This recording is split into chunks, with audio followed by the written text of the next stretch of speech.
मुझसे शाहों के कसीदे नहीं गढ़े जाते। मैं किसान हूँ, भूख का इंतजाम लिखता हूँ। मुझसे शीश महल नहीं बनाए जाते। मैं भूमिपुत्र हूँ, मिट्टी से गजल लिखता हूँ। नमस्कार, स्वागत है आपका हमारे इस खास कार्यक्रम किसान की आवाज में, जो कि समर्पित है हमारे देश के उन मेहनतकश किसानों को जो हर रोज 140 करोड़ थालियों का इंतजाम करके सोते हैं। जी हाँ, ये वो कार्यक्रम है जहां पर हम आपको किसान की वो बुलंद आवाज सुनाएंगे जिस आवाज के कारण हम सब लोगों का पेट भरता है।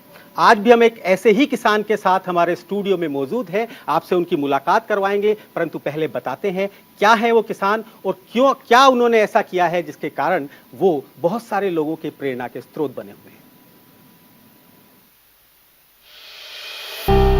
किसान की आवाज में आज दिल्ली में रिक्शा चलाने वाले एक किसान की आवाज, जो करने लगा सैकड़ों किसानों के दिलों पर राज। 10वीं पास ऐसे किसान का किस्सा जो बन गया सीबीएसई के पाठ्यक्रम का हिस्सा। इस किसान ने किया ऐसा आविष्कार कि राष्ट्रपति से मिला पुरस्कार।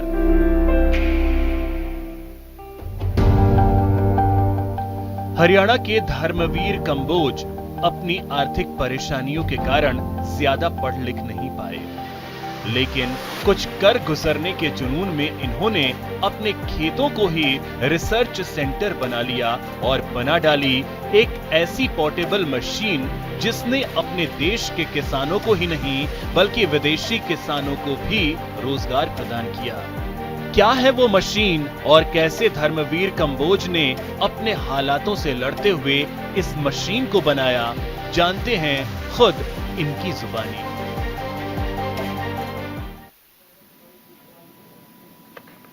जी हाँ, तो आज हमारे साथ स्टूडियो में मौजूद हैं धर्मवीर कंबोज, जिन्होंने बहुत लंबा संघर्ष करके एक ऐसा मुकाम हासिल किया कि आज हर कोई इनसे प्रेरणा लेता है और इनके मार्ग पर चलने की कोशिश करता है।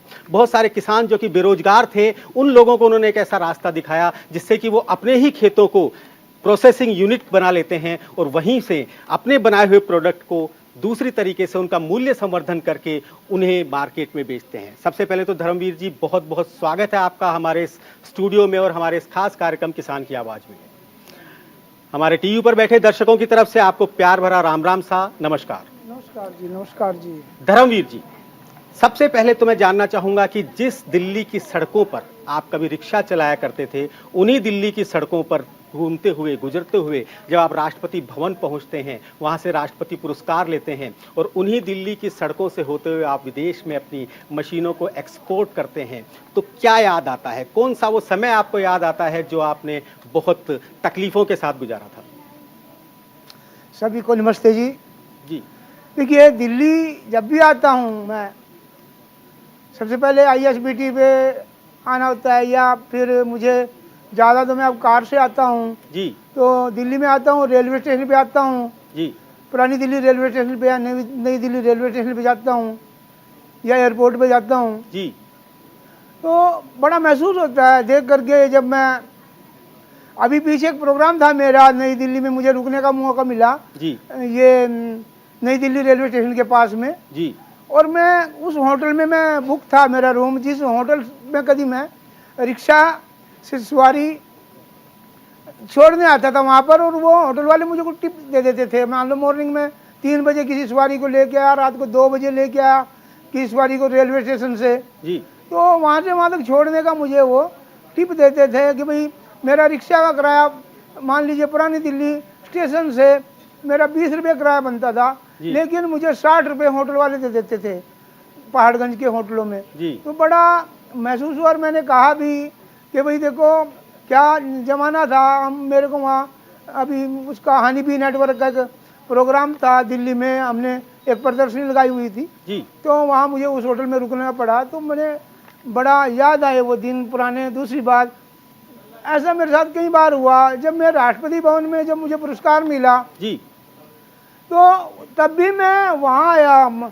जो पुरानी दिल्ली है और वहाँ पुरानी दिल्ली में जो लाइब्रेरी है जी जी जी। लाइब्रेरी में आया। मतलब धर्मवीर जी, मैं दर्शकों को यही बताना चाहता हूं कि जिस सड़क से ये चकाचौंध भरे वाली दिल्ली में आए थे, वहां उन्होंने कोशिश की कि हम कुछ काम करें, रिक्शा चलाएं या कुछ और भी काम करें, परंतु वो चकाचौंध इन्हें रास नहीं आई, क्योंकि इनके खेत इन्हें पुकार रहे थे, इनके गांव की सौंधी माटी की महक इन्हें वापस बुला रही थी, और उसी सौंधी माटी की महक से ये खिंचते हुए वापस चले गए और गांव में जाकर इन्होंने फिर से खेती शुरू की। क्या किया सर? आप दिल्ली से पहुंचे, वहां जाकर आप खेती करने के लिए गए थे, सबसे पहले क्या शुरुआत की? देखिए, मैं दिल्ली में एक्सीडेंट हो गया जी। बर्फ की सीलियां लेकर के मैं जा रहा था, पीली कोठी जाना था पुरानी दिल्ली स्टेशन से।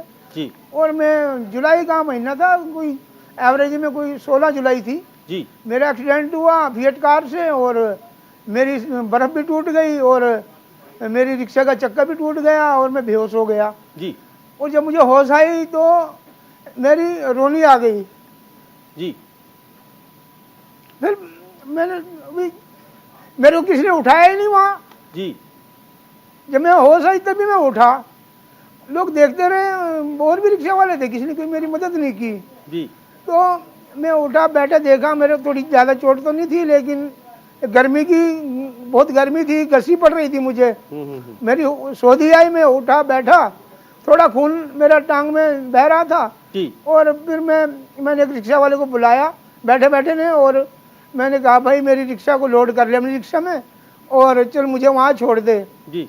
ये अपना कोडिया पुल के पास में वहाँ रिक्शा गैरेज थी, वो रिक्शा किराए पे देता था आदमी, मलोट से, राम रतन उसका नाम था। जी। पंजाबी आदमी वहां था। से पहुंचकर आप अपने गांव पहुंच गए, और गांव में फिर आपने थोड़े दिन रेस्ट करके उसके बाद किस तरह से शुरुआत की? कौन सी खेती आपने शुरुआत की जिससे कि आप फिर अपने भविष्य का अगला रास्ता दुरुस्त करते नजर आए? तो मैं गाँव में आ गया, मैं बस में बैठ करके। जी। और मैंने गांव में आकर के सोचा कि मैं पिताजी से मिला, परिवार से मिला, और मैं खेती ही करूँगा। अब मैं ना कोई नौकरी करूँगा, ना मैं कुछ और धंधा करूँगा। जी। मैं खेती करूँगा। और मैंने फिर हाइब्रिड टमाटर की खेती शुरू की। जी। और हाइब्रिड टमाटर का मेरा वहाँ पर बागवानी विभाग यमुना संपर्क में आ गया मेरे। जी। और उन्होंने मेरा हाइब्रिड टमाटर देखा इलाके में। मैंने हाइब्रिड टमाटर किया 96 में। जी। 1986 में। जी। जब हाइब्रिड का नाम आया ही आया था गांव में, तो मेरे बम्पर फसल हुई, और मेरे को उस समय में मैंने लगभग 80,000 रुपये का टमाटर बेचा 1 एकड़ से। जी। तो पूरे इलाके के लोगों ने देखा, और मेरे गांव के किसानों ने हाइब्रिड टमाटर लगाना शुरू कर दिया।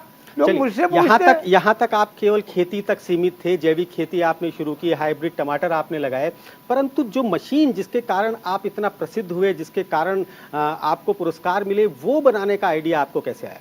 देखिए, मैंने टमाटर की खेती के बाद में मैंने स्ट्रॉबेरी खेती की, मशरूम की खेती की। जी।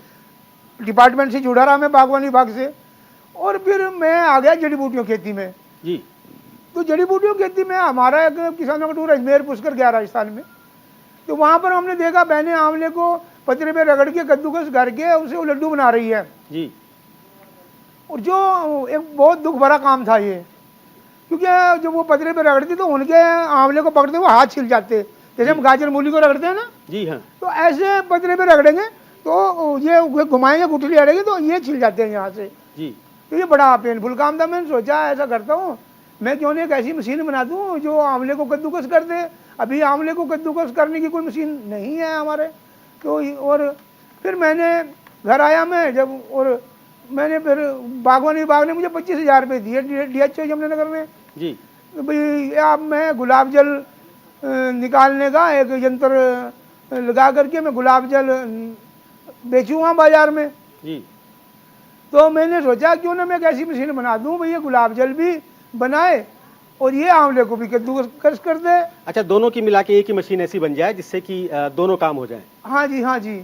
तो फिर मैंने ऐसी एक मशीन बनाई जो मेरा आंवला भी कद्दूकस करती है और जो गुलाब जल भी बना देती है। इसको बनाने में लगभग मेरे 7 महीने लग गए। और ये मशीन मैंने और इसको मॉडिफाई किया, जो जो इसकी कमियां थी मैं दूर की। फिर मेरे को नेशनल इनोवेशन फाउंडेशन एक संस्था है और एक हनीबी नेटवर्क है, सृष्टि है, ज्ञान है। जी। तो इन लोगों ने मुझे, ये लोग मिले, इनके आदमी मेरे पास आए, उन्होंने मशीन को देखा और फिर इन्होंने मुझे मेरे से कहा भाई आप प्रोत्साहित जो है किया, ना जी। अपने जो प्रोडक्ट हैं, मैं अपने जो बनाए हुए, मैं एलोवेरा जूस बना रहा था, आंवले का जूस बना रहा था, आंवले की मिठाइयाँ बना रहा था। मतलब ये मशीन ऐसी है जिससे कि आप अपनी खेत में फसल उगाएं, फिर उसे अपने आप ही प्रोसेस करें और उसके बाद पैक करके बेचें, तो किसान को ज़्यादा मुनाफा हो सकता है इससे। देखिए जी, इस मशीन से हम जी सभी फलों के जूस बिना बीज तोड़े निकालते हैं। जी आज भी हम जामुन का जूस निकाल रहे थे घर पे। सभी जड़ी बूटियों के इससे हम जूस निकाल सकते हैं और सभी मसालों के एसेंशियल ऑयल निकाल सकते हैं इससे, अर्क इतर निकाल सकते हैं, अर्क निकाल सकते हैं। सिर्फ ये एक- मशीन पका भी सकती है। इस मशीन में पका हुआ जलता भी नहीं है, जी। कंट्रोल टेम्परेचर है इसका। ये मशीन सोलर से भी चल जाती है, बैटरी से भी चल जाती है, इसको कहीं भी जाके चला लो। मजेदार बात यह है, ये मशीन आटा तो गूंथती है जी लेकिन ये लहसुन को भी छीलती है। वाह। 1 घंटे में सबसे छोटी मशीन 50 किलो तक लहसुन छील देती है। 1 घंटे में एक बहन ये दूसरा वेजिटेबल की कटिंग भी करती है। जी जी जी और ये फलों के जूस तो बनाती ही है, लेकिन ये फलों के जैम भी बना देती है, चटनी बना देती है। जी। चलिए, किसान की आवाज में फिलहाल वक्त है एक छोटे से ब्रेक का। ब्रेक के बाद हम फिर हाजिर होंगे, कहीं जाइएगा नहीं। अभी धर्मवीर कंबोज जी से और भी बहुत सारी बातें हमें करनी है। देखते रहिए न्यूज़ इंडिया।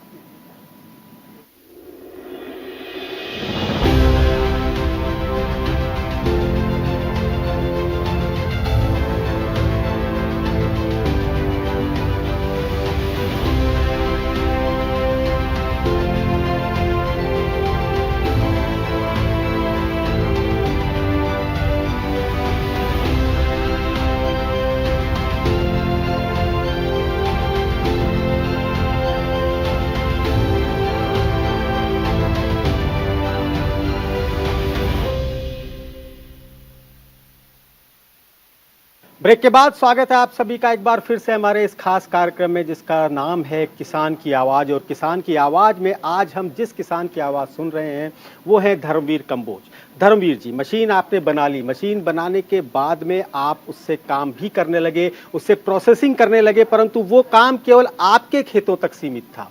किस तरह से वो जो मशीन है वो इतनी पॉपुलर हुई, इतनी प्रसिद्ध हुई कि आपको राष्ट्रपति भवन तक पहुंचा दिया और मशीनों को 7 समंदर पार विदेशों तक पहुंचा दिया? कैसे वो मशीन इतनी फेमस हुई? देखिए, मेरे मन में एक बात थी। जी मैं इस मशीन से टमाटो केचप, चिल्ली सॉस और गार्लिक, ये वेजिटेबल, एलोवेरा जूस, आंवला जूस, सारे ये हर्बल जूस बनाने लग गया, एसेंशियल ऑयल निकालने लग गया। तो मैंने सोचा मैं इसको लोगों को बताऊं बात को। जी जब और किसानों को पता लगेगा तो वो भी इंटरेस्ट लेंगे। जी तो नेशनल इनोवेशन फाउंडेशन एक संस्था है, तो ये लोग मेरे पास आए वो मशीन देखने के लिए। जी मैंने उनको मशीन को दिखाया, बताया। तो ये मशीन उन्होंने जब देखी कि एक ही मशीन से इतने उत्पाद बनते हैं, तो उन्होंने इस मशीन को मेरे को उसमें आविष्कारों की प्रतियोगिता में एंट्री जी। ले ली उस मशीन की। जी और जो ग्रास रूट लोग होते हैं, जो कम पढ़े लिखे लोग होते हैं, वो जी। भी आविष्कार करते हैं, तो उन्होंने उस पैनल में लिया। और फिर जो मैं प्रोडक्ट बेच रहा था बना करके, हाँ हाँ हाँ। तो उन्होंने कहा कि देखिए अपने प्रोडक्ट का आप लाइसेंस लीजिए, अच्छा, FSSAI। अभी आज की तारीख में आपका पेटेंट है, लाइसेंस है, आपकी मशीन का पूरा सब कुछ कंप्लीट? तो मैंने FSSAI लाइसेंस लिए जी और मैंने जो है ना अपने उनको लैब टेस्टिंग कराया प्रोडक्ट को। जी और लैब टेस्टिंग कराने के बाद में मैंने GST नंबर लिया। जी और GST नंबर लेने के बाद में फिर जो मेरी एक फर्म है, तो मैं उसके नाम से काम शुरू किया मैंने। जी और मेरे को आमदनी आनी शुरू हुई और फिर मैंने लोगों को बताना शुरू किया। और मेरे को NIF ने मेरे को एक मंच दिया कि भाई वहाँ जाकर के मशीन को प्रदर्शन करो आप। अगर धर्मवीर जी, हम आपसे पूछ रहे हैं क्योंकि समय बहुत कम बचा हुआ है, अगर हम आपसे पूछना चाहें कि दिल्ली से रिक्शा चलाने वाला किसान आज उस मशीन के कारण कितनी आमदनी तक पहुंचा, तो क्या बताना चाहेंगे? देखिए सर जी, मैं 1 करोड़ से ज़्यादा का मैं खुद का टर्नओवर है मेरी कंपनी का। जी और जो मेरे से जो मशीनें जो किसान ले रहे हैं वो भी करोड़ों का टर्नओवर करने लग गए हैं। जी और मजेदार बात यह है, जो सड़क पे रोड़ी तोड़ने वाली बहनें हैं जी वो भी जो है ना, वो भी 50-55 लाख रुपए सालाना कमाने लग गई है।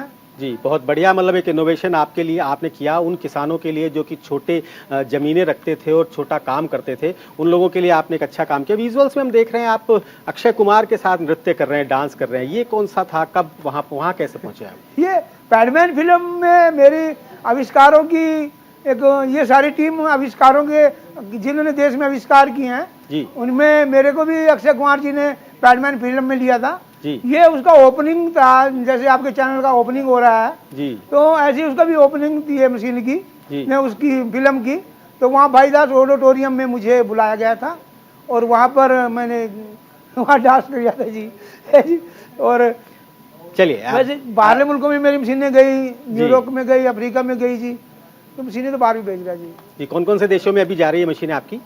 देखिए अफ्रीका के तो लगभग जो है ना कोई 10-12 देशों में मशीनें जा रही हैं जी, जी जिसमें इथोपिया, केनिया, गिनी और नाइजीरिया, न्यूयॉर्क में मेरी मशीन गई है, ऑस्ट्रेलिया में मशीन गई है। जी जी जी। और चलिए जब- धर्मवीर जी, उन किसानों को क्या संदेश देना चाहेंगे कार्यक्रम के अंत में, जो कि खेती करते हैं परंतु आमदनी उन्हें पूरी नहीं मिल पाती, छोटे वर्ग के किसान जिनके पास छोटी जमीनें हैं, जो कि रिस्क नहीं ले पाते कुछ नई फसल उगाने की, क्या देना चाहेंगे बहुत संक्षिप्त शब्दों में?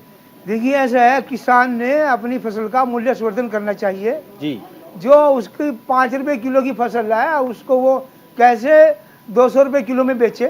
जी तो ऐसे एलोवेरा है वो भी 3 रुपए किलो बिकता है और उसको 200 रुपए लीटर जूस बिक रहा है। जी, जो आम है, अभी आम जो है ना- मतलब आप ये कहना चाहते हैं कि जो प्रोडक्ट उगा रहे हैं उसे प्रोसेस करके, उसे वैल्यू एडेड करके, मूल्य संवर्धन करके किसान अपना लेबल लगाकर बेचे तो उसे अच्छी इनकम कई हो गुना ज्यादा मार्जिन होगा जी, कई गुना ज्यादा कई मार्जिन। गुना ज्यादा मार्जिन होता है जी।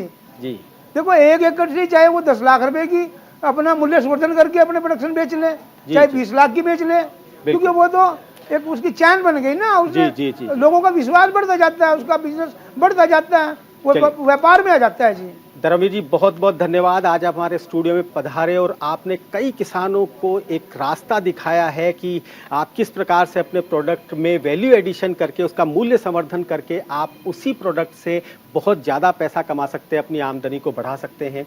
जी हाँ, और हमारे किसान भाइयों जो कि हमारे इसके रेगुलर दर्शक हैं, उन सब से वक्त है इस समय पर इजाज़त लेने का। अगले सप्ताह हम फिर हाजिर होंगे किसी नए किसान की आवाज़ के साथ, किसी नए इनोवेशन के साथ।